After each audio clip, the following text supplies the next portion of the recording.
Sara, Miss Veneto 2014, allora dici cos'è per te il Veneto? Penso al Veneto come una delle regioni più belle d'Italia.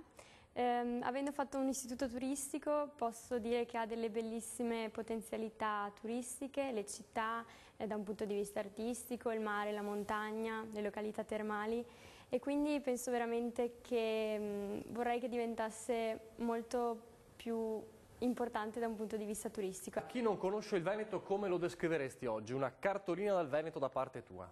Lo descrivo come una regione ricca di cultura, con belle spiagge, belle località balneari, con belle montagne, paesaggi mozzafiato. Hai vinto un concorso di bellezza, quanto conta allora la bellezza per una ragazza oggi?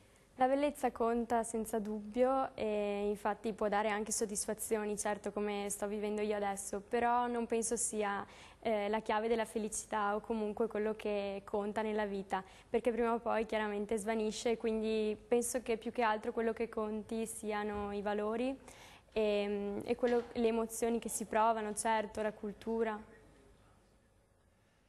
Hai 18 anni, sei giovanissima, cosa vorresti fare nei prossimi 18 anni? Nei prossimi 18 anni spero di potermi realizzare nel lavoro, studiare, certo, continuare a studiare, poter trovare un bel lavoro, potermi sposare e avere una bella famiglia come quella che ho io, potermene costruire una, insomma.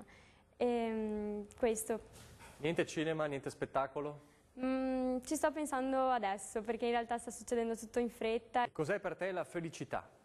La felicità secondo me sta nelle piccole cose, sarà una frase fatta, però penso che sia così.